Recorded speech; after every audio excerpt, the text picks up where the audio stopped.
There's two sides to your day. You read your emails acá, answer them allá, and when dinner time comes, you're back home. That's why you need AT&T Go Phone, a plan that follows you when you go between Mexico and the U.S. Visit your AT&T store and ask about the Go Phone plan that gives unlimited talk, text, and data usage between the U.S. and Mexico, with the first 4 gigabytes of data at high speed, all for $55 a month when you enroll in Auto Refill. No annual contracts or credit check. AT&T, mobilizing your world.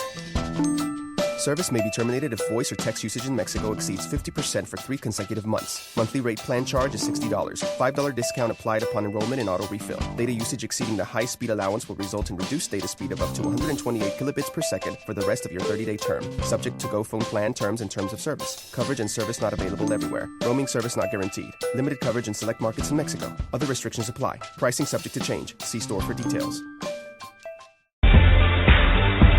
Welcome to the Elite Podcast Network, your number one source for all things sports. Follow us on Twitter at Elite Podcast Net. Use the hashtag EPNERA and join the revolution now.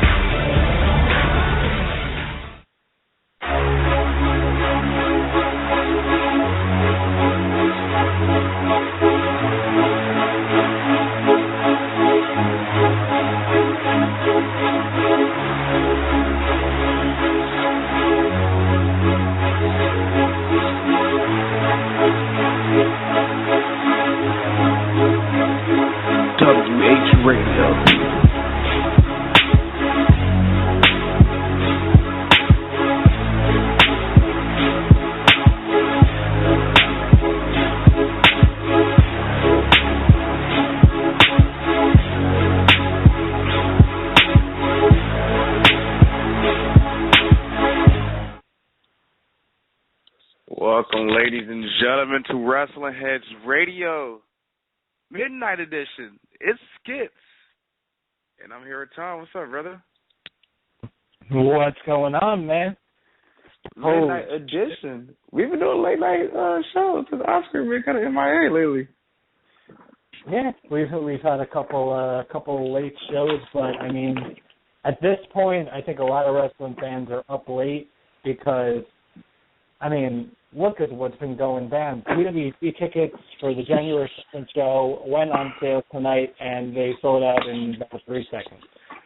And your boy will be there. You already know. Front rowing. Oscar actually got a ticket. He will be standing rooming, though. Most likely we'll get him a seat somehow. But, man, what a day in professional wrestling, period, though. NXT London was today. I don't know if you caught it. I know you've been busy today, but NXT London was today. Final Battle is this weekend, Friday. Yeah, and we didn't even, on Monday's show, we didn't even get to talk about PWG All-Star Weekend, what went down Friday and Saturday. So, oh, boy. You know, that's another thing we get to talk about. But I did actually get to see Takeover Live. I actually told work, I was like, I got to go home early. And they're like, why? I'm like, you don't want to know. So got home just in time to see Takeover. And, I mean, should we just jump right into it? Man, let's do it, dude. First of all, we open up NXT London with Asuka versus Emma. Like, I've said this. I'm the one that was mostly live tweeting. Not Asuka, but excuse me. Emma is so underrated, dude. Like, I don't think she gets the love that she deserves, dude. Even though it wasn't a Bayley, Sasha type of match, the match was good, and I thought those girls delivered to have the opening match. You know, I actually thought they over-delivered. I didn't expect this to be first on the show, but looking back, it was the perfect placement. I thought this match was really, really good. You know, the different spots in this match, Emma took a beating, but and that's the thing, is that in this match, Emma, she got her ass kicked by Asuka, but she still looked like, a valuable competitor. You know, when you compare her match to Dana Brooke versus Asuka, Dana Brooke just got the shit kicked out of her and barely had any offense. But in this match, Emma kept with Asuka, and took a beating at the same time. So I thought that was really it's smart booking. And like I said, I thought this match, it was a perfect way to open the show. The crowd was into it 100%, even though it wasn't, for the NXT Women's title, they still treated it like such an important match, and they were into it from beginning to end. I mean, but before we even keep going, because we're probably going to be talking about it for the rest of our review of TakeOver London, this London crowd, they were phenomenal throughout. And please, I want every Full Sail person, every person that goes to NXT and Full Sail, to take notes here. This is how people should be fans. Because the London fans, and it doesn't just go for NXT tonight. I mean, you look at Progress, you look at ICW, you look at PCW, you look at all these different promotions.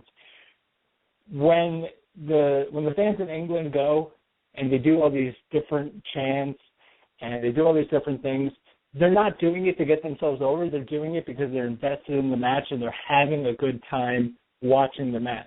They're not trying to get themselves over with "this is awesome" chants. They're actively, chanting things that are involved within the match. Right. But they were loud throughout the whole night. They were great in this match.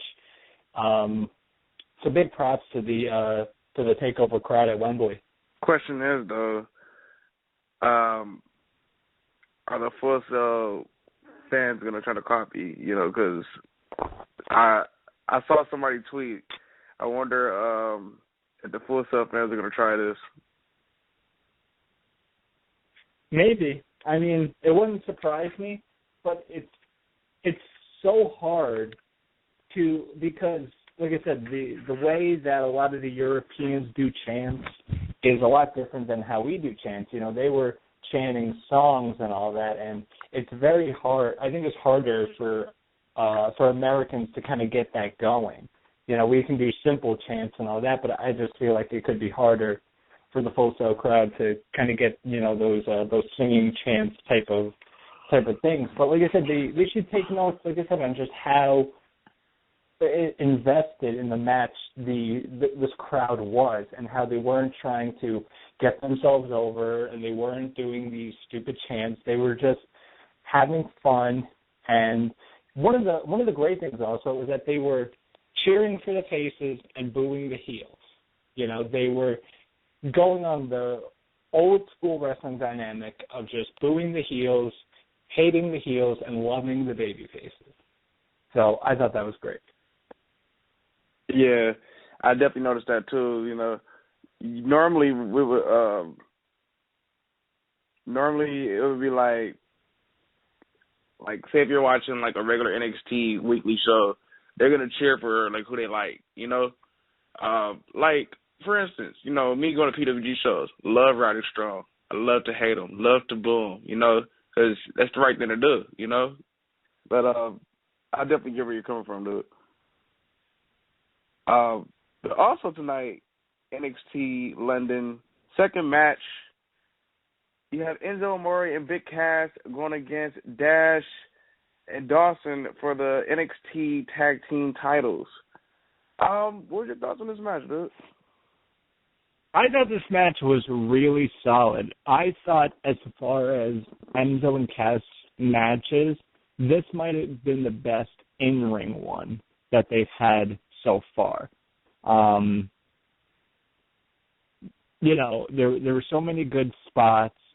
When Dash and Dawson hit the shatter machine from the top rope, that was crazy. Oh, man. When Big Cass threw Enzo out of the ring, literally, Enzo comes bouncing off the ropes, and Cass just throws him like it's nothing, and Enzo goes flying into Dash and Dawson. That was nuts. So I thought, like I said, overall, this might have been Enzo and Cass's best in-ring match thus far.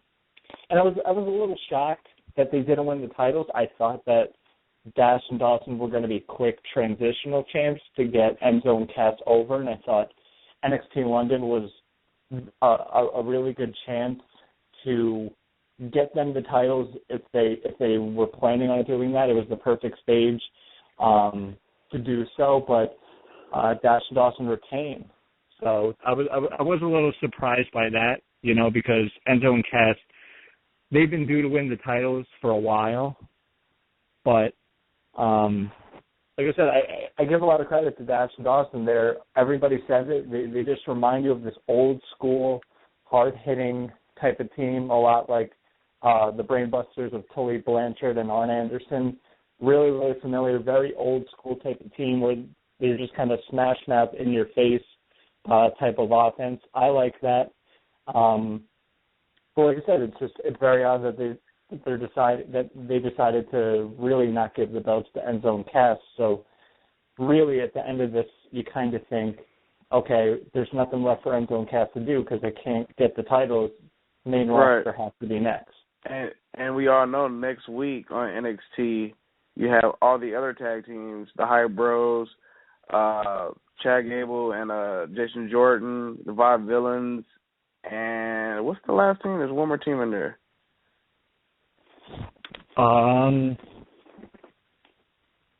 Who was it? Why am I missing another team? There is another team, right? Yeah, it wasn't Gargano and Ciampa, right? Nah, if they're in there, then I for sure remember them. I'm actually going to go on the NXT. I'm right now as we talk. I'm going on the NXT Twitter to see what that last team was, but they're having a match next week, and I'm pretty sure that's going to predetermine who the number one contenders are going on forward. Yeah. What did you think of the match overall? I thought it was cool. I thought it was cool. It definitely probably was Enzo Amore and Big Cass's best match. I like how they got Carmella involved. She's usually never gets involved in their tag matches, and she got involved. She even elbowed I believe Dawson in the face, which was cool to get her involved. But I just found out that other tag team is Blake and Murphy. Oh yeah, that's right. Yeah. I don't know how we forgot them, considering they were just because let's be real, nobody cares about Blake and Murphy no more. They fell out the map. Yeah. The Hype Bros are more relevant than them. That's the sad part. Wow. But that's going on next week. Let me ask you this. Because Enzo and Cass lost again, and I saw it on Twitter, and I saw it a lot, after TakeOver was over. It was kind of like, the big baby faces and Enzo and Cass, once again, they can't win the titles, and it was just like a big heartbreaking moment. Do you think that was a smart decision to kind of get Dash and Dawson over more as heels, or what do you think the whole purpose? Like, do you think the ending result was what it should have been? I'm gonna be honest with you.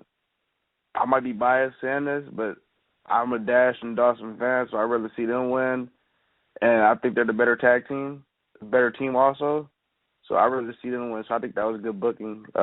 If you want to take Dash and Dawson serious, let them win. Because if Enzo Amore and Big Cass won, it would have been like, why did we even put the tag team titles on Dash and Dawson in the first place? We could have kept it on the Vibe Villains. Yeah, I can do that, and I'd probably agree, And you see, that's why you see so many people are just like, Dash and Dawson had to win. It wasn't like people were saying, it was it was a stupid decision. People were like, what was the point? And people aren't thinking that they need to get these guys over because, let's be honest, Dash and Dawson weren't really that familiar with a lot of people. So, like you said, you have to get them familiarized, and you have to make them look like a credible tag team. And they won clean. Yeah, that's, like I said, that's the thing. And like I said, I thought this was a really good tag team match. And ring-wise, it kept your attention throughout. And once again, what they call it, the NXT, the London crowd singing "Hey Jude" to Big Cass and the Seven Nation Army to Enzo. Just so great. It's so, like I said, so creative and so great. Yeah, definitely glad to see those two walk away with the win, and I'm hoping to see Chad Gable and Jason Jordan get the win with this Fatal 4 tag match going to next week on NXT tapings. The match already happened today, so I'm not gonna look at the spoilers at all for next week. I'm just waiting on next week, so glad to see that match happen, and Chad Gable and Jason Jordan probably finally get the tag team titles, because I've been waiting for that feud with Gable and Jordan against Dawson and Dash, because I feel like those are the two best tag teams in the division, period.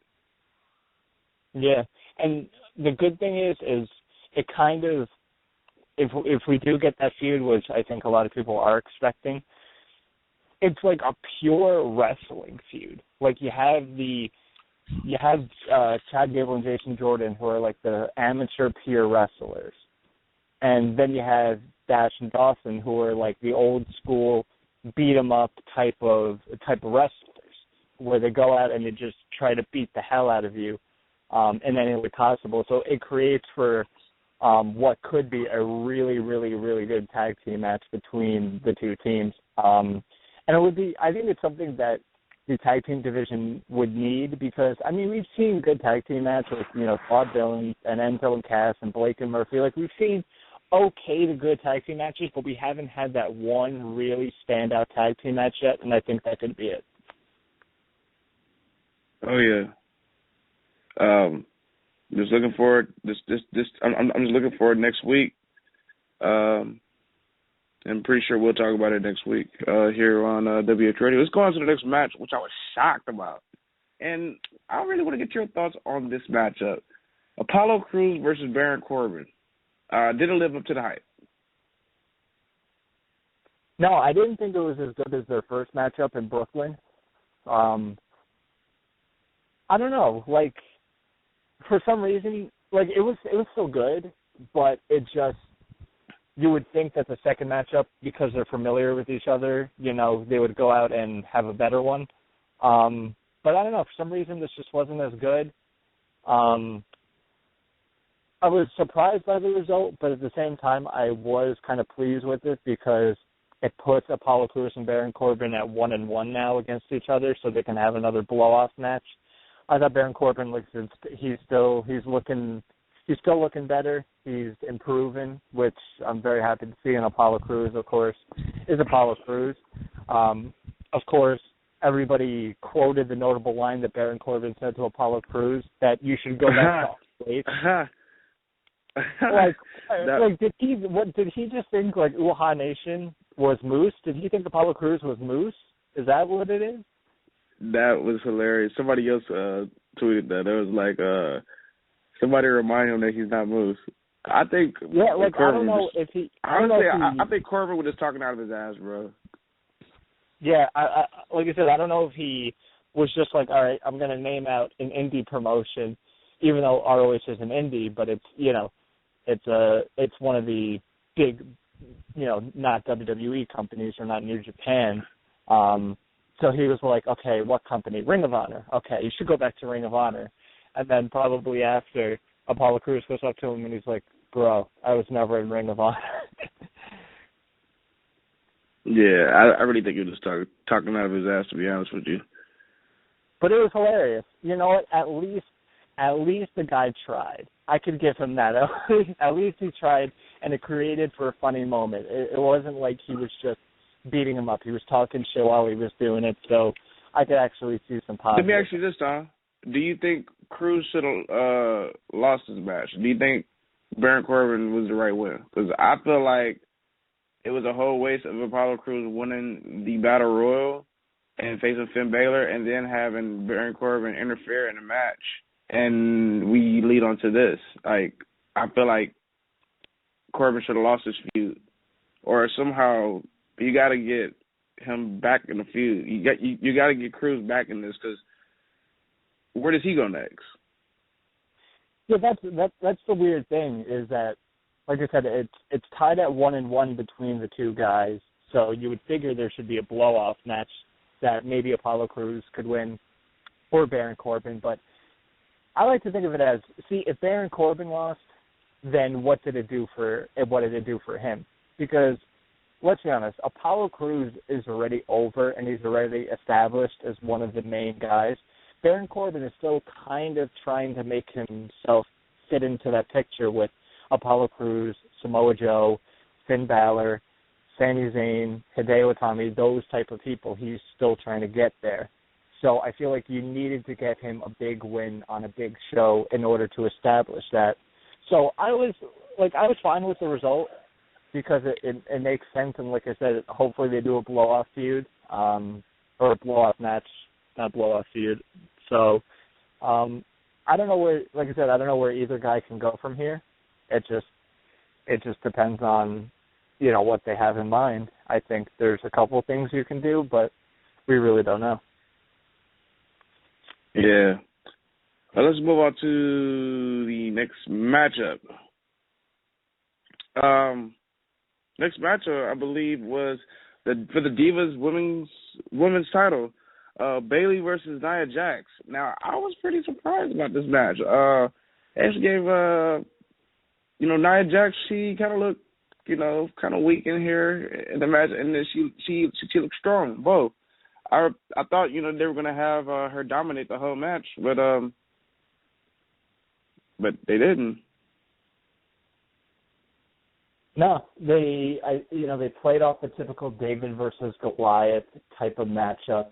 Nia Jax being the bigger and stronger woman to Bayley, and Bayley using submissions in order to bring down Nia Jax. And even though this wasn't one of Bayley's matches, it wasn't up there with Becky Lynch or Sasha Banks or Charlotte or any of those matches, I thought it was still a really solid match, also considering how green Nia Jax is. Like I said, I think they played off the David versus Goliath kind of aspect really well, which we've seen before in WWE 100 times. The smaller wrestler going against the bigger wrestler, whether it's men or women. So I thought, there was a chance that they could have messed it up, but I thought they did a pretty good job in this match utilizing that perfectly. And like I said, in the back we saw Asuka staring down Nia Jax, so that looks like it could be the next feud for Nia Jax, and that could be something really big. Asuka versus Nia Jax could be something that turns out really well, I think, for both women. It gives Nia Jax more experience in the ring, and it could allow Asuka to get a really big win and get to the women's title. So, like I said, even though Emma versus Asuka was the better match, and you would typically think that the title match would be the better match, I thought this was still pretty good. So it was solid. It was solid, and I was surprised to see Nia Jax actually tap out instead of just pass out, because how usually how the WWE is. They have their strong the people that they want to make basically. Not tap out, like a John Cena, you know what I mean? Like a Roman Reigns. They'll have them just pass out instead of, tapping out. And she actually tapped out. Yeah, I thought, and what's good is that, tapping out doesn't always make you look weak. Nia Jax, by next week, people aren't going to think, oh man, she tapped out to Bayley. She's done for. It's Bayley had to do everything and anything just to get her to tap out. She couldn't pin her, so she had to keep using all of her submissions just to make her Nia Jax quit. And to win. Yeah. So, like I said, it makes Nia Jax look better, and it makes Bayley look like a really, really strong champion. Yeah. Definitely do. Great booking, I think. And this match right here saved the show, because I feel like it was only 2 good matches, maybe 3. I'll give it 3 good matches out of this takeover. Main event: Samoa Joe, Finn Balor. What a matchup! What a wrestling match! Of course, Finn Balor delivers all the time. Samoa Joe, I love this heel. Samoa Joe delivered out there tonight. Great chemistry with the two. These two went out there and just had a one hell of a wrestling match. Oh, without a doubt, I thought it was an excellent, excellent match. Maybe not, even though it was a really good match, even, I thought that, it could have been even better. It could have even exceeded, what's it called? It could have exceeded what the match ended up being, but it was still really good. And that's the thing. That's how talented these two guys are. So I want to see a rematch. Yeah, and that's the thing. It leaves you wanting more, Like I said, I thought Joe looked really good as a heel. With all the submissions, all the strikes that you would expect from Samoa Joe, it was all in this matchup. And he even did a suicide dive. Yeah. Like I said, so I thought even though maybe it's just high expectations, even though this was a really good match, it was still really solid, got the finish, and like I said, maybe once again another surprising type of thing where some of us saw Samoa Joe winning this match and, continuing his dominance as a big-time heel, but still a good finish nonetheless. Oh, definitely. Your top 3 matches of the show in order. And if you had to grade this show, what would you grade it?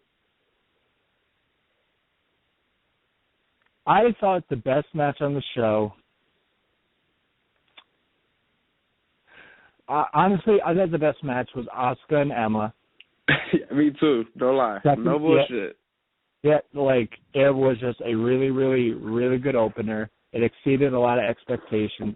It was really good. Second best match, I thought, was Balor and Samoa Joe, Finn Balor, Samoa Joe, and then I thought the tag team match for the tag team titles was third.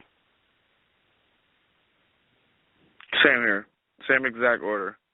If you had to grade the show, what would you grade it? And did you expect more because it was a takeover in London? I mean, if I had to grade it, on a scale of 1 to 10, or I'll say on a scale of 1 to 10, I'd give this an 8 or an 8.5. If I'm grading letters, I'd say an A-. I thought it was a really good show from top to bottom, because usually with takeover shows there's 1 or 2 matches that are just they're okay. But I thought through this whole matchup, through this whole card, we saw solid match after solid match after solid match. We had a really, really good crowd, which added, I think, a lot to this. So I don't know if I would say this has been the best takeover show. I think it's up there, but I can't say it's the best. But I thought it was a really good show nonetheless. Definitely, man. I mean, I'm just looking forward to see what happens next week. Sami Zayn returns. I'm not sure who he's going to be in action with. It was a lot of rumors today. He was going to be facing none other than Zack Sabre Jr. Did you see those rumors? Yeah, I saw that. I knew that wasn't going to happen. Come on, people. Hey, if that happened, myself, would have cried. But So what did you think? Because I know you were live tweeting. What did you think of the show overall? It was cool. Honestly, I expected more, to be honest with you, dude. Definitely expected more. Yeah, like I said, maybe it's because we didn't get a Sami Zayn match, or we didn't really see. Do you think it's also because we really didn't see anything significant happen? We didn't see any title changes, or we didn't see Sami Zayn or Hideo return? Do you think that kind of I think we needed a return or something, because it was something about this takeover that was different from all the other takeovers. Yeah. There's probably something missing, but like I said, I think it was still a really good show. Like I said, these after watching TLC as compared to this, it's like almost night and day, because this was so easy to sit through, while TLC felt like a chore after the first match. I was thinking something. It's really weird? In NXT, we really don't see a lot of specialty matches. Once in a while we'll see like a ladder match. But think about it. We don't see cage matches. We don't see street fights. We don't see hardcore matches. That was just something I was thinking about. And most of the time we just see regular matches. Yeah. Well, we'll see what happens, what they have planned for us next week, and hopefully we can get a cage match or something soon at the next takeover or something. We'll do something different, Come on, Trips. You already had the girls do a main event. Let's see something new. But real quick, let's take a real quick commercial break. Yo, it's Matt, Nick, Jack, the best tag team on planet Earth. You are listening to WrestleHead Radio. Too sweet me. And if you're not down with that, we got 2 words for ya. Super kick. Hey, this is Kyle O'Reilly and Bobby Fish, Red Dragon. Ring of Honor World Tag Team Champions. We just happen to be the best tag team on planet Earth, and you are listening to Wrestling Heads Radio. Yeah, I know that's an old soundbite there. They were ROH Tag Team Champions back then. They're not anymore, but hey, fuck it. Kyle O'Reilly, the man. Shall we talk about him? Hey, listen, Red Dragon, they're still in New Japan killing it, so. They're definitely killing it, and both of them are about to kill it at the Final Battle. How about let's talk about some Final Battle? Oh yeah, this Friday, live on. It is on pay-per-view, right? It definitely is on pay-per-view, and the cool part is I will be missing it because I will be working. Yeah, I don't know if I'm going to be able to catch it live because I'm working a later shift on Friday, but I want to catch the pay-per-view replay whenever it's available on pay-per-view. So, but I'm looking forward to this. I think this should be. It looks like a pretty good show. Man, the card is good. I know I had some discussions with folks, they don't think the card is going to live up to the hype or not. But I think it's going to be good. I think we all had to talk on the Monday Elite Podcast Network special show. Yeah, I mentioned that even though this is a really solid card, it just doesn't feel like a final battle. Like, besides Jay Lethal and AJ Styles, you could find any of these matches on any other show. Like, it doesn't. Maybe Adam Cole and Kyle O'Reilly, maybe as well. But other than that, there's nothing really that stands out. Like, you can see the rest of these matches on other shows, I could feel like. And that's what I said about Final Battle for a couple of years, is that they really haven't put matches on there to kind of make them stand out and to make it feel like it's the biggest and most important show of the year. You know what I mean? Yeah, I kind of feel you, but then I kind of disagree at the same time. I feel like 2 of the matches that are on the card, maybe you can count 3 matches of it. I say, you know what? I'm gonna say 3. 3 matches I see could be like the final match of the feud. Like, I can definitely see this is the end of Dalton Castle and Silas Young. Yeah. I don't know. Like I said, if it wasn't for Jay Lethal versus AJ Styles, I feel like this would be a pretty weak Final Battle. Like, you know what? It's not, but that's not saying like the other matches won't be good. But as far as star power and star matches, this just it just doesn't feel like the biggest show of the year. You know, New Japan, when they're, Wrestle Kingdom is only a couple weeks away, those matches on there feels like the biggest show of the year. It feels like they're pulling out all the stops for that show. And, it felt the same way last year. Like I said, and when WWE is WrestleMania, it feels like the biggest matches of the year and matches you really wouldn't see any other time of the year. So, I don't know. But like I said, it's not knocking Ring of Honor. I'm not saying that this isn't going to be a good show. It's just, from previous Final Battles, this kind of seems like it's a little bit underwhelming. But like I said, I still expect it to be a good show. So it's still definitely, without a doubt, worth ordering on pay-per-view. Definitely. How about we give our predictions out for the show? Let's start off with the YouTube exclusive. Brutal Bob versus Cheeseburger. I mean, I guess Cheeseburger. What would the point of Brutal Bob Evans winning be? No point. So I'll go with Cheeseburger. Yeah, same here. Really don't care for the match, but I'm going to go Cheeseburger. That's for the folks that actually watch pre-shows or is actually going to watch the YouTube match. I hope you guys enjoy that one. Next up, first match, Dalton Castle versus Silas Young with the boys.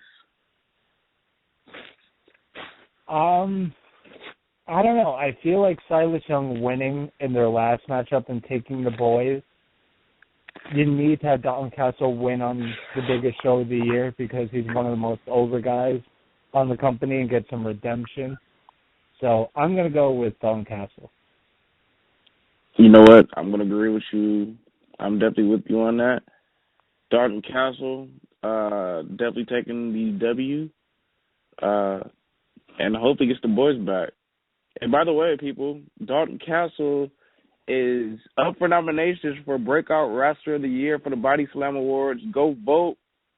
The names for Breakout Wrestler of the Year: Pentagon Jr., Dalton Castle, Roman Reigns, Mike Bailey, and Bailey, the NXT Women's Champ. So, yeah, just wanted to mention that. Cheap plug. But Dalton Castle for sure. I definitely see Dalton Castle winning and getting the boys back and going back to normal.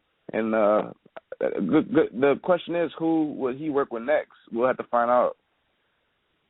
Next match, 6-man tag match. Alex Shelley teaming up with ACH, Matt and Matt Sydal as they go against The Addiction and Chris Sabin. This is going to be interesting because I've been waiting to see Chris Sabin and Alex Shelley actually go at it in a ring since they have stopped tagging up. I don't think they have met in the ring since. If they have, somebody please correct me.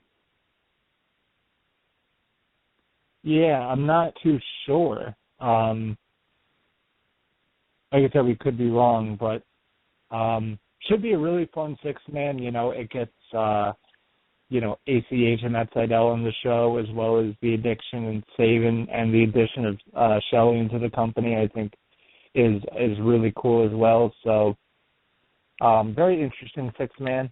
I'm going to go with Shelley, ACH, and Matt Sydal. Yeah, same here. Have the baby faces get a good victory. This might open up the show. It could, or the tag team match for the number one contenders match, I think could open the show as well. But we'll have to see, like I said. But I think it's going to be a good 6-man. Definitely fast paced. When you have those 6 guys in there, so definitely something to keep an eye out for. Definitely. Hopefully, Chris Sabin is 100% and ready to go. Next matchup, Michael Elgin, Unbreakable Michael Elgin versus Moose. Yeah, this is really odd because you have Moose, who, has been built up over the past years, the next big thing. But ever since Elgin,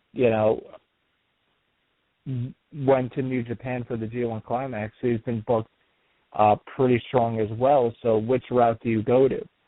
I think Michael Elgin wins this just because of the fact that he's facing Lethal for the Ring of Honor world title at Wrestle Kingdom. So you can't go into that show with him losing to Moose.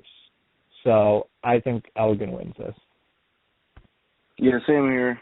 I'm definitely with you. Just like you said, with him going to Wrestle Kingdom in the title match, you definitely got to have him win. And pretty sure it's going to be a good match. I think both guys will show up.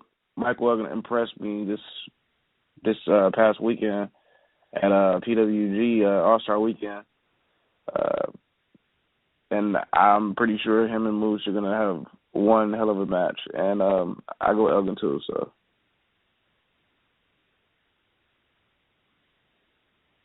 Yeah, I think it should be good. Two big guys going in there. They're probably going to kick the hell out of each other. It should be fun. Definitely go to the next match. I will say, doesn't get a lot of time. If they don't give them too much time, it could end up being a boring match. So they need to pace this match right, and they need for each guy to pick their spots right. If they don't, it could end up being a boring match.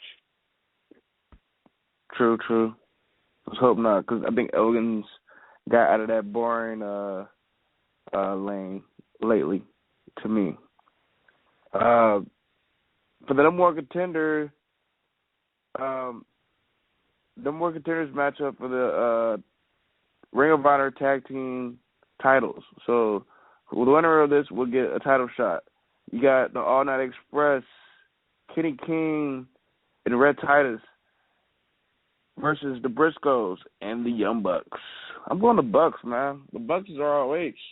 I had a conversation with Matt Jackson at PWG. As I already knew, he was telling me, after 2CW, they're strictly ROH and PWG for a whole year. So I think the Bucks are going to get a run as the tag team champs, and I'm picking the Bucks for sure. Had the Bucks and the Kingdom feud. Yeah, I see the Bucks winning as well. I don't see All Night Express winning, even though they just came back together and they're, kind of on a little bit of a streak. I don't see that. The Briscoes, I don't see winning either. See, that's the problem with the Briscoes is that even the Bucks, too, is that they've both been Ring of Honor champions multiple times. They've both done it all. So it's like they keep just recycling tag teams back into the Ring of Honor World title picture. Plus the Briscoes, I feel like the Briscoes is kind of, I know they've been there since day one, but nobody really, myself as a fan, I can't get invested with that tag team. Like the Briscoes is so old, like I'm like, whatever, who cares? And like I said, that's the thing is that they've done it all. Like I said, they've won the Ring of Honor World titles multiple times, numerous times. They've been in how many feuds? Jay Lethal's won the world title. So it's like, how much more can these guys, keep doing? And you look at the difference that Jay Lethal was the champion, going into Final Battle last year, and now he's in not even a title match, but in a number one contenders match in a tag team. Definitely a downgrade. You can't deny that. Honestly, even if the Briscoes were to break up, I couldn't even take Jay Briscoe serious as a singles wrestler anymore. Yeah, I think he's definitely lost a lot of momentum. He's just not the same Jay Briscoe from last year. Like I said, ever since he lost the title, he really hasn't been able to stay too relevant in Ring of Honor. He's still, the Briscoes, they still go out there and they do a kick-ass job. It's just, what I'm saying is based solely on crowd reaction and how they're being booked, not, their skills and their talent. Right. Let's move on. Bobby Fish versus Roderick Strong for the ROH World Television Championship title. Roddy Strong not wearing shitty boots in ROH, but Roddy and Bobby, I think it's going to be a decent matchup with these two, but I for sure see Roderick Strong walking out still as television champ. Yeah. I'm going to go with Roddy, too. You know, even though they had Bobby Fish win the tournament to get this matchup, I still think Roddy is too much on a roll. And I think the person that's going to beat Roddy eventually for the television title is going to be Kyle O'Reilly. You know, you need to have somebody who's going to do that. I don't know if that's going to happen, but, you know, it's a very good possibility. But I don't know. I just don't feel like I see Bobby Fish walking out with the TV title on the show. I think Roddy's had too good of a year to lose the title, and especially since he just won it not too long ago. Definitely. Next up, for the ROH World Tag Team titles, War Machine versus the Kingdom. And a lot of people think War Machine should go over on this one, but I kind of disagree. I think the Kingdom is still on fire. Got to keep it, the titles of the Kingdom. And I know their contract's about to run up. Give them, it's a hard one. Contracts are run up in December. Do you give them the War Machine is the question. Or do you have the Kingdom win and the next night, if they do tape the next night, and have the Young Bucks win on the next show? I think you have War Machine win just because you've been building them up for so long. You need some resolution, because if you don't have War Machine take the titles off of them, there's nothing left for them to do. So I feel like we need to change. Basically, like Enzo Amore and Big Cass. Like, if you know how they're and the problem is that War Machine's not over enough, like Enzo and Cass, to where they really don't need the titles to have momentum. I think War Machine needs the titles to be established as this big monster tag team holding the Ring of Honor tag team titles, and to see who can take, you know, these two big guys down. I think it's a smart plan. So I'm going to take War Machine. It's a hard choice for me. I'm going to go Kingdom. Still rocking with the Kingdom. So, next match. I'm looking forward to this match. I saw a little preview. These guys face-to-face at PWG All-Star Weekend. Adam Cole versus Kyle O'Reilly. I see Kyle O'Reilly getting the win here. I do see the Kingdom getting involved. I see Bobby Fish getting involved too. And Kyle O'Reilly somehow gets the win.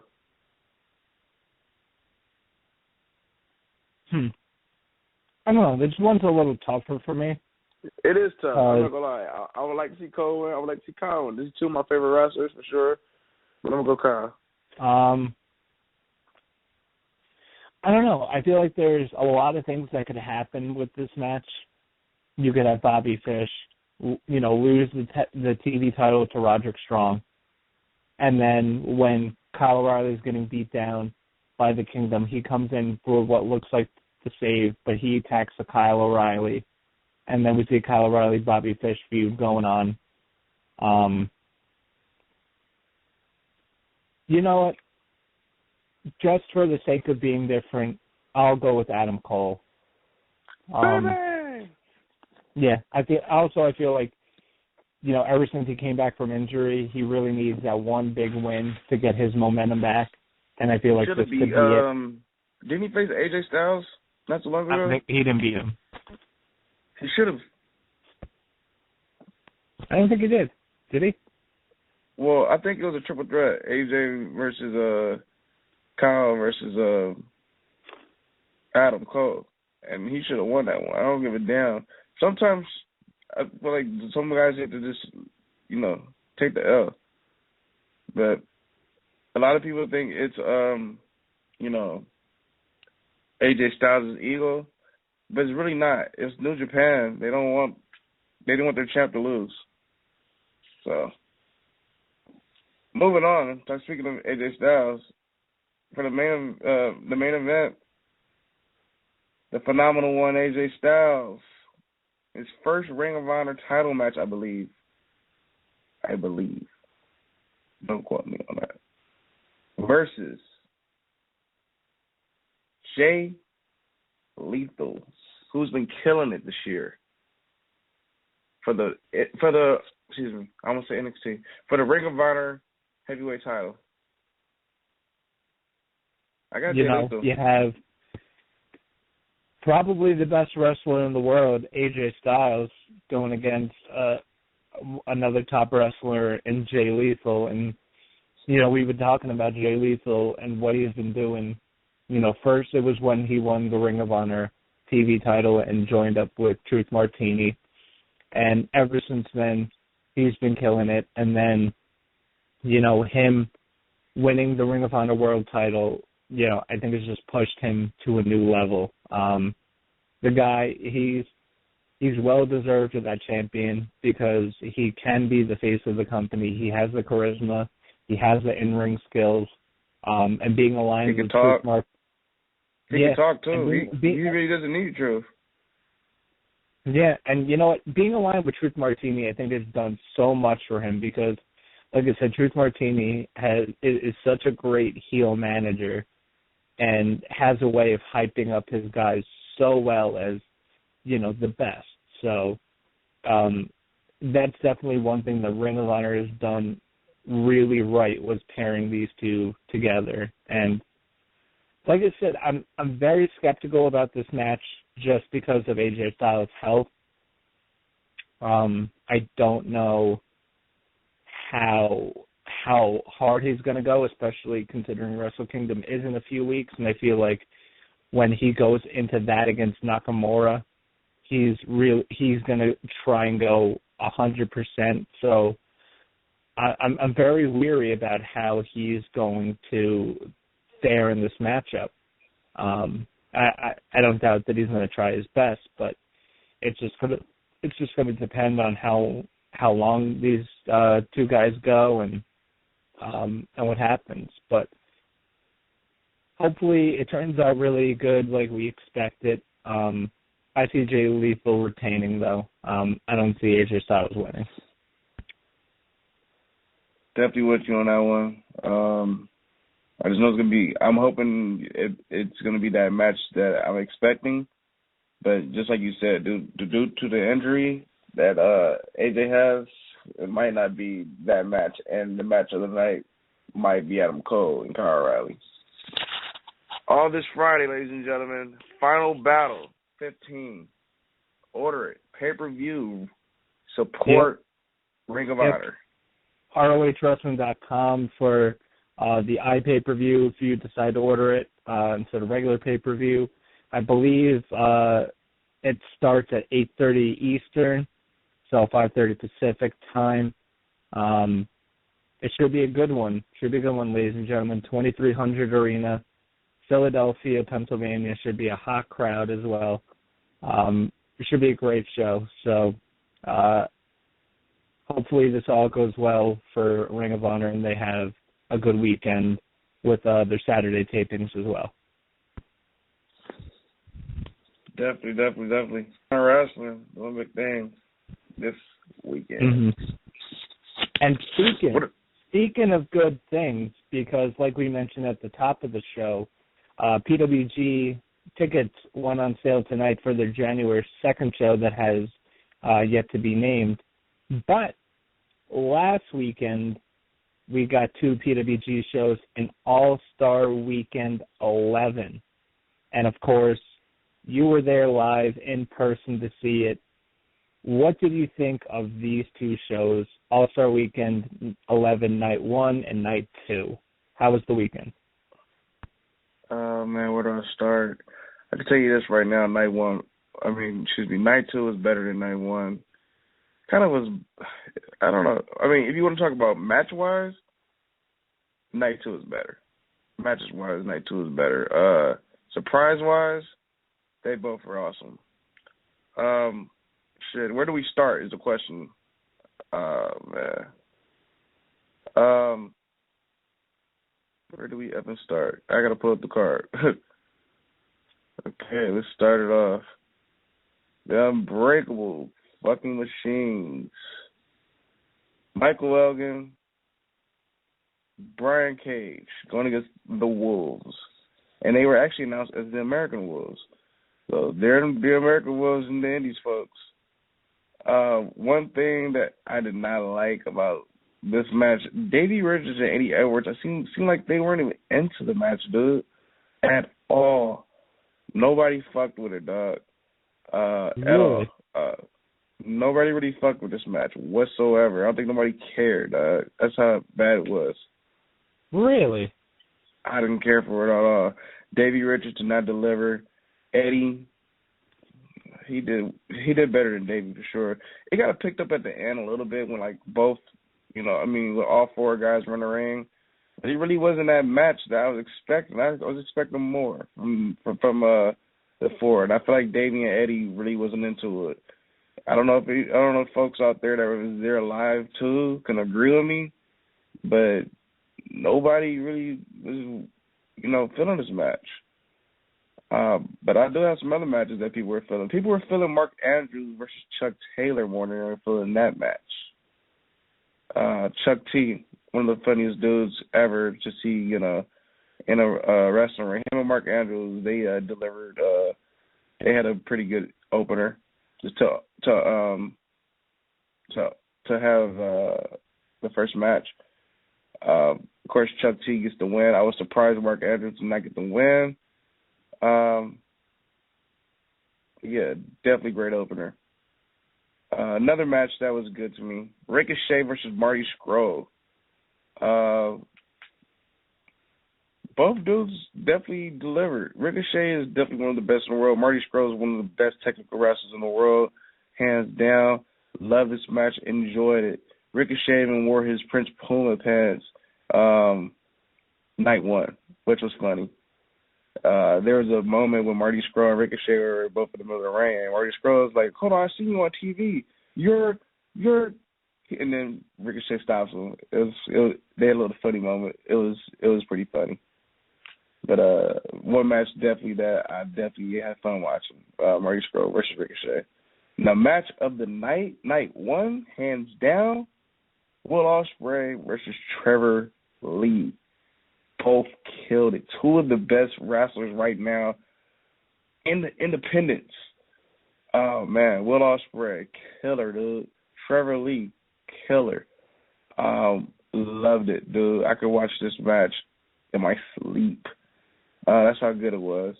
Will Ospreay is definitely trying to show everybody that, look, PWG is where I belong. I need to work here more often. Besides, him working at Progress Wrestling and Rev Pro. Put me in PWG when you want to book me in the States. I want to come to Pro Wrestling Guerrilla. He was the man of the weekend, Will Ospreay for sure. Mm-hmm. Kenny Omega, Mike Bailey. Oh, wait, before you get to that match, I heard Trevor Lee in this matchup was playing more of a heel type character in this one. What did you think about that? I actually liked it. I hope he does some more. I liked it. I liked heel Trevor Lee. It was pretty fun watching him, flick out the fans and talk shit. It was cool, and it was like funny hearing like fans say, "Why, Trevor? Why would you do this to me? I believe in you." It was funny though, but I actually like heel Trevor Lee. I think they should just pull the trigger and let him go heel. Because a friend of mine was like, they should give him the gimmick where he's like the UK killer. Like, you guys forgot about me, now you guys like these UK guys, But I don't think that's going to happen. PWG doesn't like to do stories unless it's, Mount Rushmore. But definitely loved Hill Trevor. Another match that was cool. It picked up at the end. To me, I really wasn't feeling it. I don't know why. Until like later on at the end, Kenny Omega and Mike Bailey, both dudes it was a pretty good match for those two. We already know what Kenny Omega could do. We know Mike Bailey probably breakthrough wrestler of the year. He's nominated for a Body Slam Awards for people, so go vote for him if you think he's breakthrough wrestler of the year. Johnny Gargano and Tommaso Ciampa worked well as a tag team against the Young Bucks. If they're going to NXT, I would like to see them as a tag team. But then you got to think they're probably not going to, get the belts or anything if they go to NXT as a tag team. But it was great watching them as a tag team. And I think Johnny Gargano, he told one of the Young Bucks, hey, this one's for Triple H. And then he did suck it and he socked one of the Bucks or some shit. It was cool. And I guess one of the Bucks mentioned something about NXT when they did a move. So you had that. It was cool actually, hearing them acknowledge NXT. Another match a lot of folks probably slept on, but I thought it was good. I think people slept on it because, you already had that Will Ospreay Trevor Lee match that people were still trying to, get their breath back from. Matt Sydal and Roddy Strong. Killer matchup. I liked it at least. I just know Sydal is one of the most overlooked wrestlers right now. He doesn't get the credit he deserves. And the guy's good. I think ROH needs to start booking him in more singles matches, to be honest with you. And not with ACH all the time, no disrespect. So I think Sydal's fucking good. Him and Roddy Strong work well together. I would like to see them work with each other again. But and I can't forget Sami Callihan surprise match against Drew Gulak. He just fucking manhandled Drew Gulak, dude. Just threw him around the fucking place, just beat the shit out of him, and made him tap. And Drew Gulak, he ran out the ring, started pushing the fans. It was just a good way to have Sami back. And towards the end, after Roddy won, the Curse of the Bucks came down to beat up on Matt Sydal, and then you have Joey Ryan, Candice LeRae, and Bayley all come down to fight Mount Rushmore, and then the lights go out. Everybody thinks it's Super Dragon. And it's that's not Super Dragon because the guy's skinny as fuck. And then he gets a mic. He says, "Suck my dick." Takes his mask off. Adam Cole, baby. I marked the fuck out, bro. Last time I marked out at a PWG show like that was with Kevin Owens or Kevin Steen joined Mount Rushmore, and he did the package power driver on Candice LeRae. That's the last time I jumped up and down like that at PWG. That was an awesome moment, dude. Awesome fucking moment. See Adam Cole come back. Mount Rushmore 2.0. At first, it looked like him and Roddy wasn't feeling each other as him joining the group again. But I guess they did a promo before night 2, and he was taking Super Dragon's spot in the Guerrilla Warfare match. So I'll get to that in a minute. Night 2. Before you keep going, Sami returned on night 1, right? Yeah.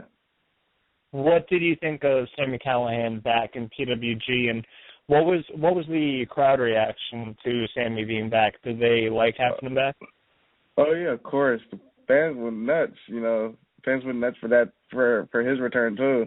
Because when he came down, Drew Gulak came down with music. Sami didn't come down with music. Sami just came out, and it was a guy, in a hoodie. Nobody knew what it was. In case you know his gear already, kicks it off. It's Sami with the fresh new hairdo and everything, and just beats the shit out of fucking Drew. Yeah, typical Sami Callihan, dude. Yeah, when I was following on Twitter, I was expecting Sami to come back at the January 2nd show, but it makes sense here. But I mean, Adam Cole returning to PWG, honestly, I didn't see coming. I did not Nobody see coming saw that at all. coming. Nobody saw that coming. And if they say they saw it coming, they're a bald-faced lie. It was all people will probably talk about it, but nobody saw it coming.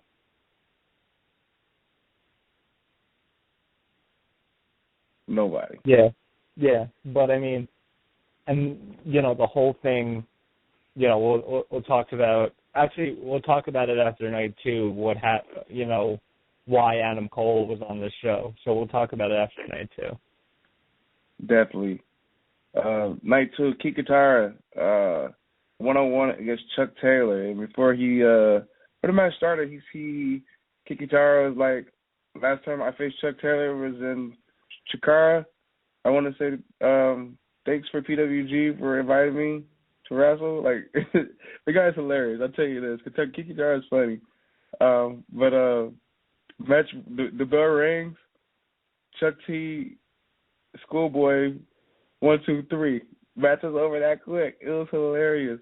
He said, hold on. One more match. And so I guess they do one more match. And then Chuck T's about to do the Schoolboy again for the 1, 2, 3. And it's 1, 2, and then he kicks out. Those guys are so fucking hilarious. It was just a funny matchup, and I loved it, dude. Probably the funniest match I've seen in PWG ever, for sure. I would love to see Kikatara come back to PWG. I don't know when he's going to come back, but he's got a new fan by the name of Skids. So I definitely enjoyed that as an opener. It was a funny match just to open up with. Next up, Mark Andrews versus Ricochet. I believe I was in a line getting soda, but I did see towards the end of the match. It was cool. It could have been better, I think. Of course, Ricochet, out there, always having fun, putting on good matches. Mark Andrews, I feel like Mark Andrews should have got this win.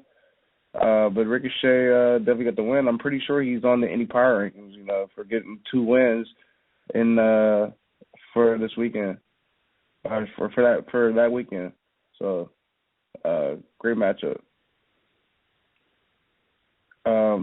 Next up, Marty Scurll versus Timothy Thatcher. What a fucking technical, hard-hitting matchup here. Marty Scurll, Tim Thatcher, loved it.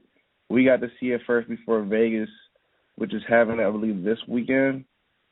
If not this weekend, they had it last weekend, Sunday probably. Marty Scurll, Tim Thatcher. I'm glad Tim Thatcher is going to be more PWG shows. I want to see him work with some other guys. Tim Thatcher's a beast, dude. He's might even be one of the best in the world, and I think he's overlooked too. Very underrated. One of the best though, hands down.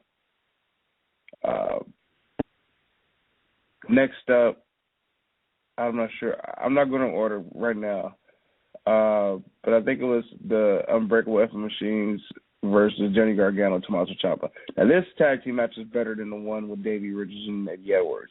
This was a tag team match. Hard-hitting, just a great matchup. Great tag team wrestling match. Gargano did his thing. Tommaso did his thing. Big Mike. We had that going. Big Mike was killing it. Oh, my God. The Unbreakable Michael Elgin was killing this match, just slapping guys, just beat the shit out of him. Big Mike was a killer, dude. Definitely. And I believe the Unbreakable F Machines are number 1 in the Indie Power Rankings tag team reveal. Congrats to them. They killed it this weekend. But I feel like a lot of people are starting not to like Brian Cage in PWG no more. They said that he drops a lot of people. If you watch night 1, he did drop Eddie Edwards. So, but good match though. Next match, Matt Sydal versus Trevor Lee. What a fucking match! Matt Sydal, Trevor Lee. Hands down, probably one of the best matches of the weekend. Period. But I'm going to have to go ahead and give it to Kenny Omega and Will Ospreay. Best match of the night. Hands down, Will Ospreay was such a killer this weekend, dude. Ospreay. Kenny Omega killed it. I like this match probably better. I don't know. It's hard for me to choose. It was better than one with Kenny Omega and Trevor. Well, but it was a great match. I'll definitely give you that. So I'm going to say like this. Trevor Lee and Will Ospreay was definitely the dudes of PWG All-Star Weekend. And, of course, the main event with Chris Hero, Mike Bailey, Joey Ryan versus Candice LeRae versus Mount Rushmore. The Bucks, Roddy, and Cole. Match is crazy. There's a moment in the match where Mount Rushmore was just dominating, dude. And out of nowhere, lights go out. Who is it? I can see because, I'm front row, and I see who it is. Oh, Riley. It's fucking Kyle Riley. I went fucking nuts, bro. Kyle Riley, Adam Cole, face to face. Oh, what a moment, bro. What a fucking moment, bro. I had chills, bro. I had fucking chills, dog. What a moment for PWG. Kyle Riley returns, helps out Chris Hero, Mike Bailey, Joey Ryan, and Candice LeRae to get the win. And there was even a moment where Mount Rushmore tried to get Excalibur, and Excalibur got involved too. He did like some flip on I think it was Nick Jackson and Roddy. And then he got in the ring and did his finisher I think Adam Cole. Shit was real, bro. But Tiger Drums in '98. Yeah. When I saw the picture of that, I was marking out a little bit because I love Excalibur's Tiger Driver '98. It's such a brutal fucking pile driver. So it was that was great to see Excalibur get back and at least do some spots. I always said when Super Dragon returned in 2011, I was like, man, Excalibur has to come back too soon. And do I know he retired. Yeah, it has to have been 8-9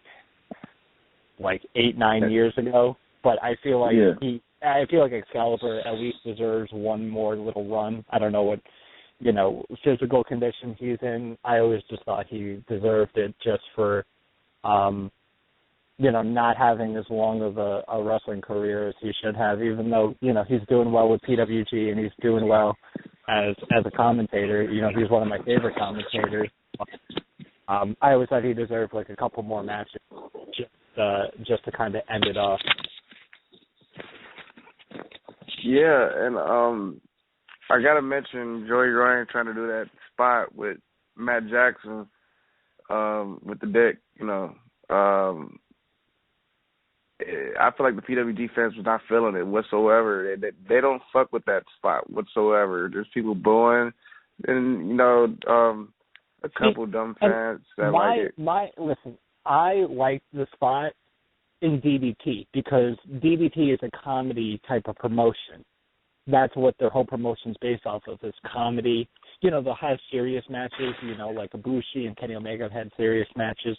And they do put on a lot of serious matches, but a lot of their promotion is based off of comedy. So that Joey Ryan spot worked really, really well, especially who he was facing, another comedy flamboyant character. It worked. When you're in a guerrilla warfare match, that's not the type This wasn't a guerrilla warfare. This is part of the when he came down when the Bucks were attacking Matt Sydal. Oh, I thought it was part of the guerrilla warfare match. I was gonna say, what did you think of the guerrilla warfare match? Was it pretty violent? It was cool. It was violent. It was cool, but not the best guerrilla warfare match I've seen. Was it better than the guerrilla warfare match at Bola? I like the one at Bola better for some reason. Okay. Maybe because I feel like the faces needed help to win. Also because Super Dragon wasn't in there kicking the shit out of people. That too, and plus let's not forget like I said. Again? Yeah, like I said, the faces kind of needed help. They needed. Rick Knox even got involved, so Rick Knox was involved. It's like, you know what I mean? it was all faces, involved. Rick Knox got involved, Excalibur got involved, Kyle O'Reilly. It was cool to him get involved, but everybody else, So by the end of night 2 of All-Star Weekend, do you think the whole Mount Rushmore versus PWG feud is over, or do you think there's still more? It's going to take a break because the Bucks are going to be in Japan. I talked to Matt Jackson. He said that they're going to be doing, media. Yeah, because they're going to be doing media for Wrestle Kingdom. That's the reason why they're not going to be at the next show. Is January 2nd, 2 days before Wrestle Kingdom, so they have to be in Japan. Yeah, so they're going to be doing, media or whatnot. Kyle O'Reilly can't be there as well. Kyle O'Reilly, Ricochet, Seidel, and Michael Elgin. Yeah. So that's why they're all not on the card. I'm just wondering why is Will Ospreay and Marty Scurll and Mark Andrews not on the card? Are they booked somewhere that day? I don't know. Maybe there's something going on. Maybe, I don't know, they couldn't. I don't know. It could be just they couldn't be booked for it, I didn't expect them to make every single show. I figure, I feel like Ospreay should be on every show, though, hands down, for sure. Him and Marty Scurll, for sure.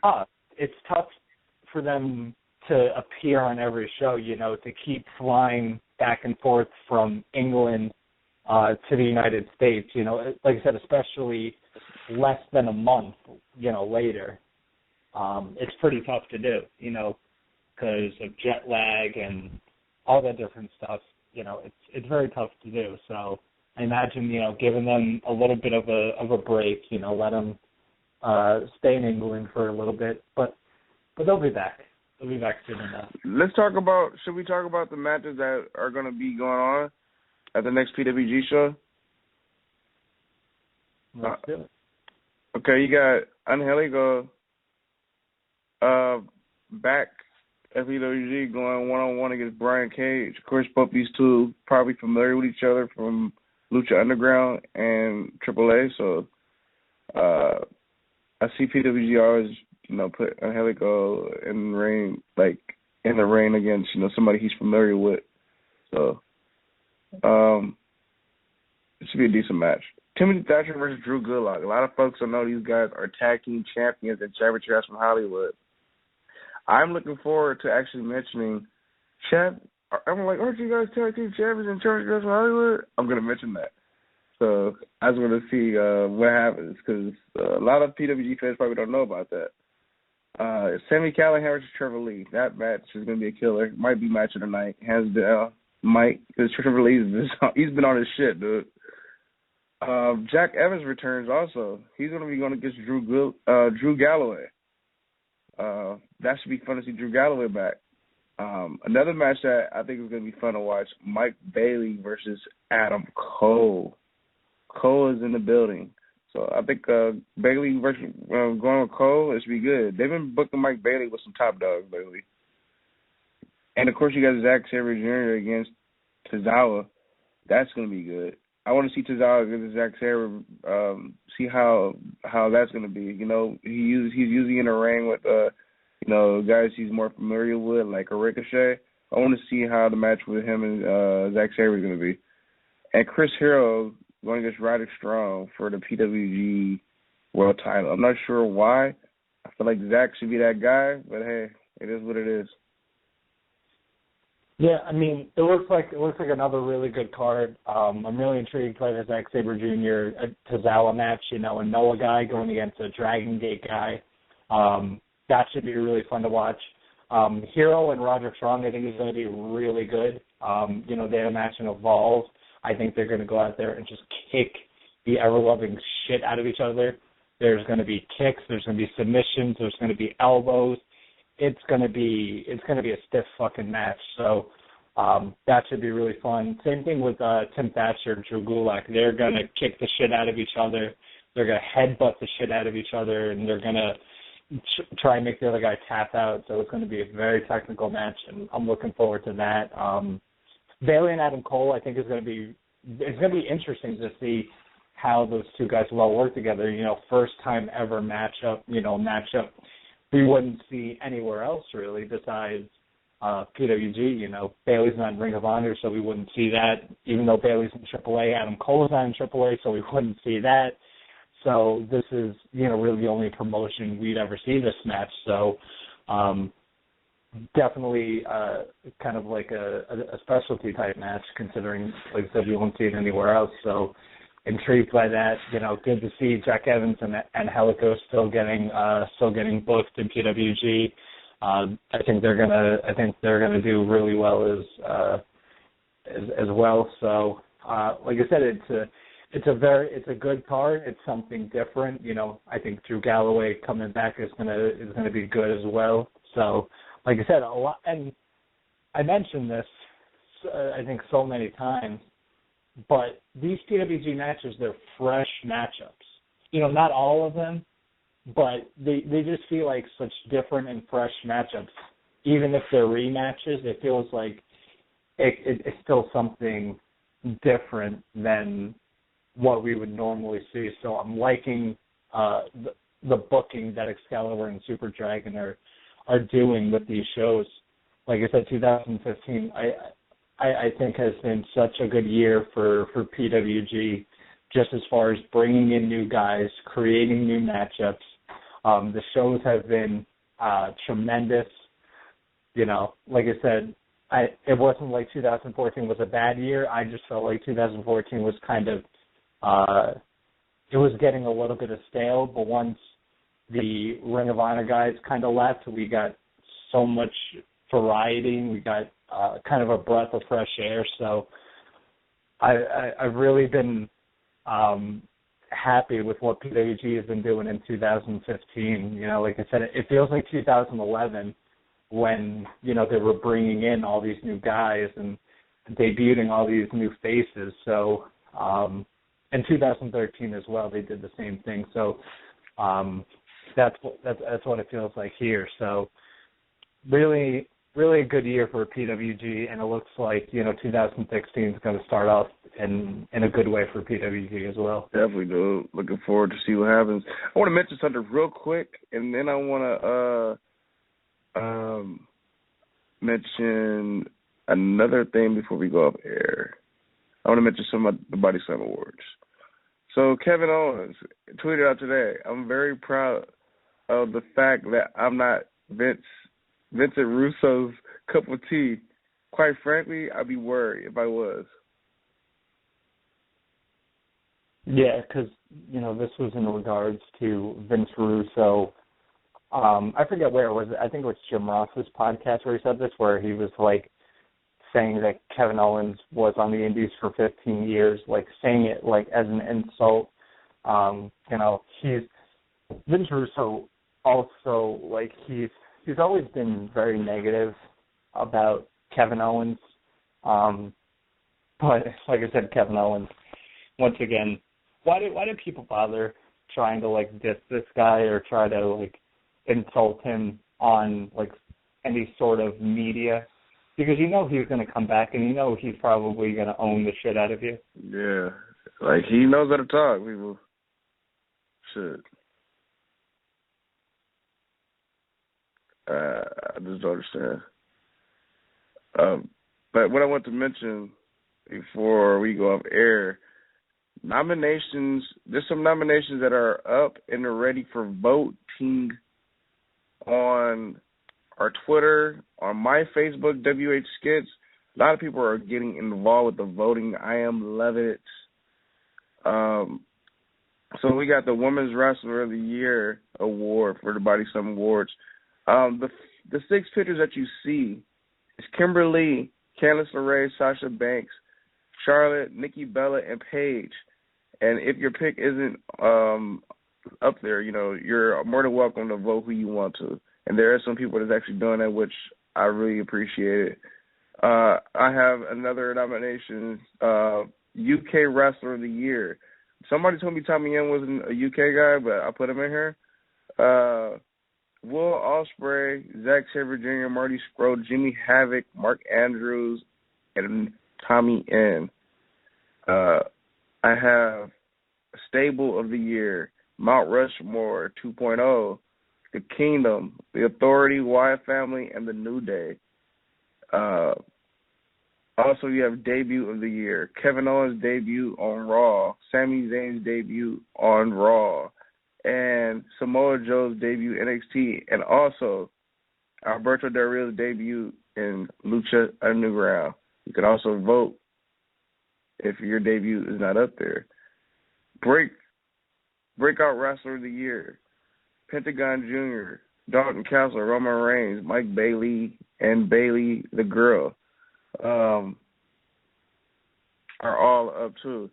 So people get involved. Body Slam Awards, we will reveal our winners on the 29th. So tune in on the 29th, folks, as we do that. It should be a fun show as we reveal the winners. Yeah, it's going to be interesting to see who people vote for. I'm going to be doing a little bit of thinking on who I'm going to vote for each category. So it's going to be interesting. Like I said, we have some new categories this year as opposed to last year. But like I said, guys, this is your chance to get involved. You know, let your voice be heard, whatever you're thinking or saying, or you know, all the stuff you put out on Twitter. This is your chance to have your voice heard. Every vote matters, and I know you can attest to that because last year, how many times come down to 1 or 2 votes?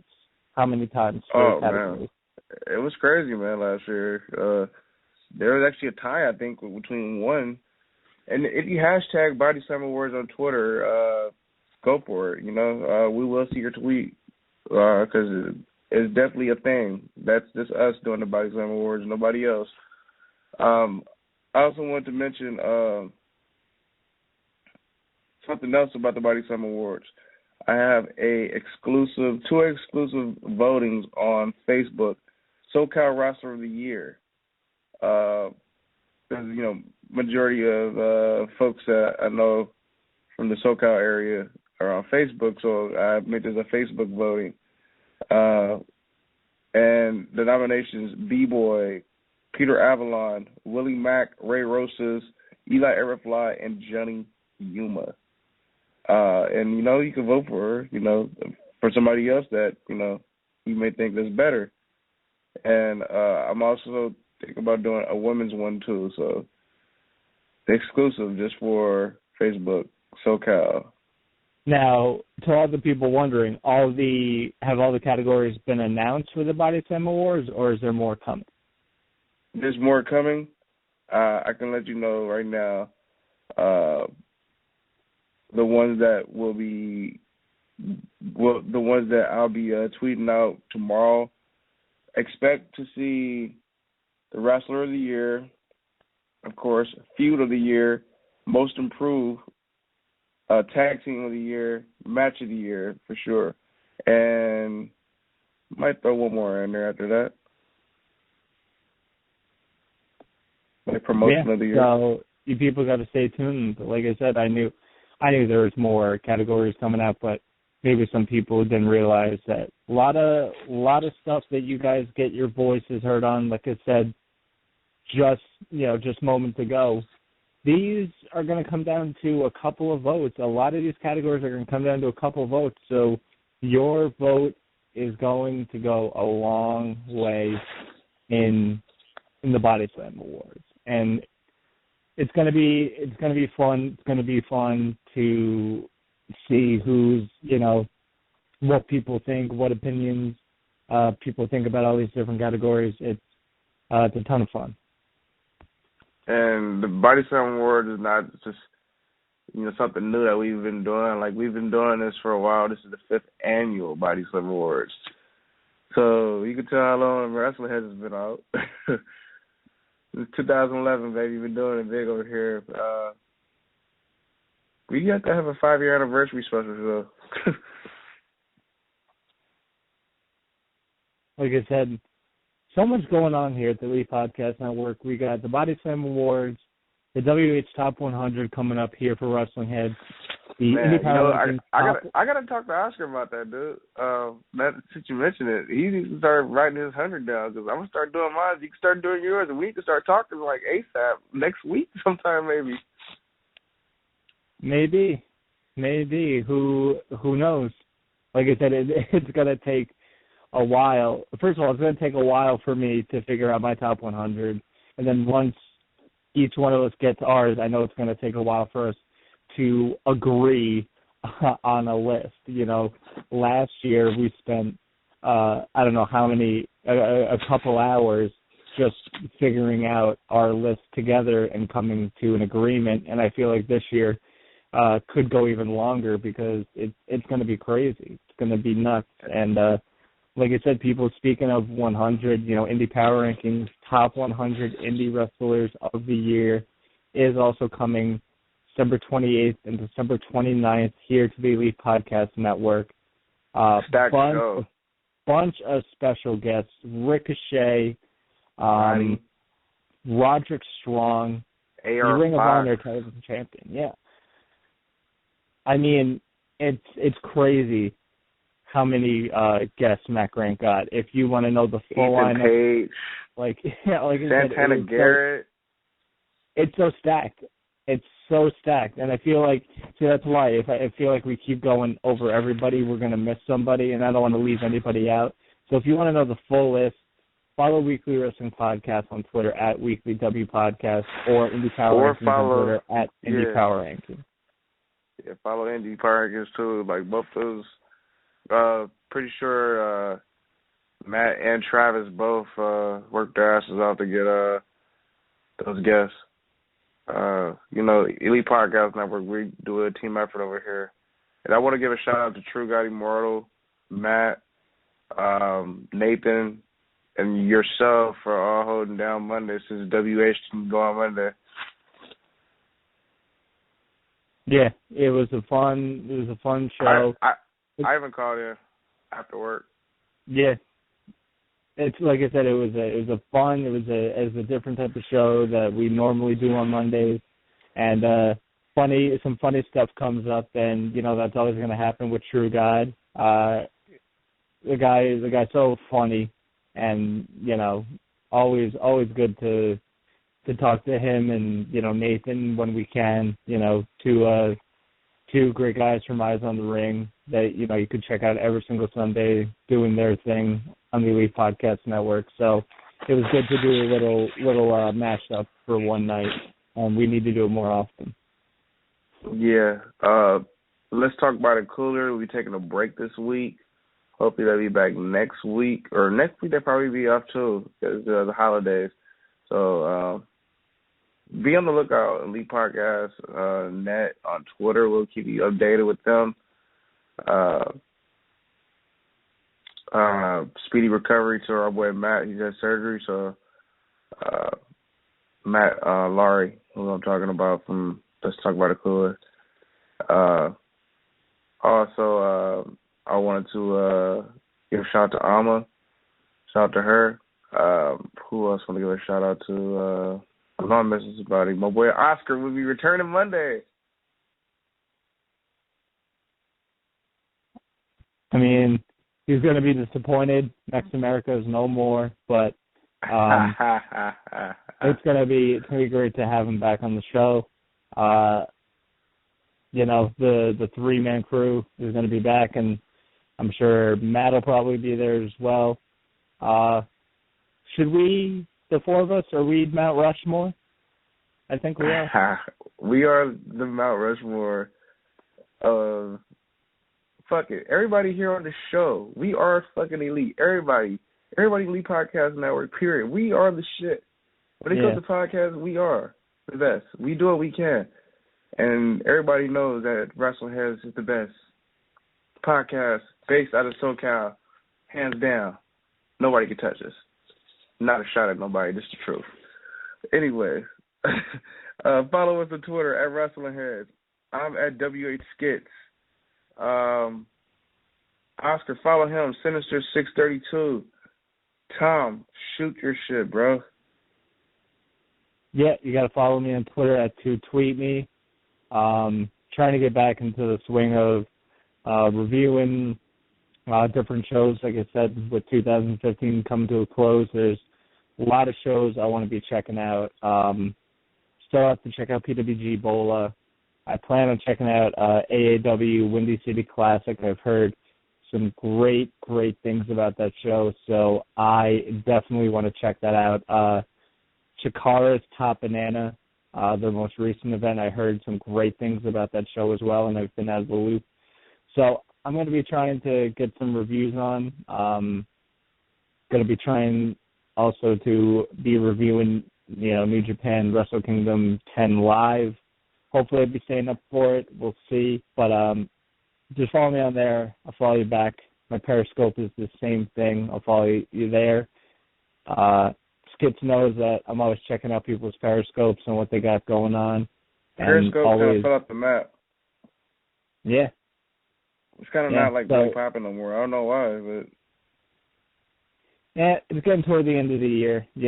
I'm pretty sure 2016 will be more Periscoping going on. So follow me on there. I'll follow you back. Check out your stuff. We mention it all the time. Check out all the different stuff going on the indies, whatever indie promotion is local to you. Check them out, smartmarkvideo.com, highspots.com. I know Highspots is releasing like a PWG service. I actually met the guy that's in charge of Highspots at PWG. Cool dude. Yeah, and I heard Highspots is doing like a PWG streaming thing where they're going to be showing old PWG DVDs and shoot interviews and stuff like that. So for all you PWG fans, that's something good to check out. Like I said, AAW on demand. Like I said, the Windy City Classic, I heard, was a really, really good event that everybody should be checking out. I can't wait to check it out.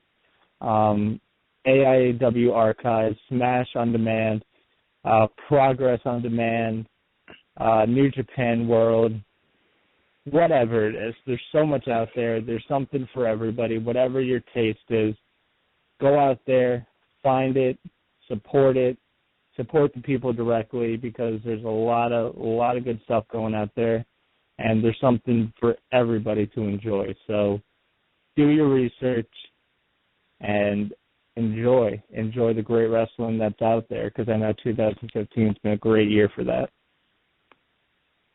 Definitely. Again, people, I'm Skits. It's Tom. We are Wrestling Heads, and this is the Elite Podcast Network. And catch us next week. We're probably going to do one show next week because, Christmas is coming up. So listen to us on Monday, people. Until next week, peace. #WH Radio. Peace. Amiga, te tengo tremendo cuento. If you switch to AT&T, you can get $300 in credits when you buy a Samsung Note 5 on AT&T Next and trade in a smartphone. It's amazing. Why are you whispering so much? What are you talking about? Great news. Switch to AT&T and get $300 in credits. What? Oh, are you serious? Norma, did you hear? $300 in credits when you switch to AT&T. Switch to AT&T and get $300 in credits when you buy a Samsung Note 5 on AT&T Next and trade in a smartphone. AT&T, mobilizing your world. Limited time offers. Requires port-in eligible service and trade-in. Get a $100 bill credit applied within 90 days and $200 trade-in credit, which may be a promotion card. Fees, other charges, and restrictions apply. See store or att.com/summer buyback for details.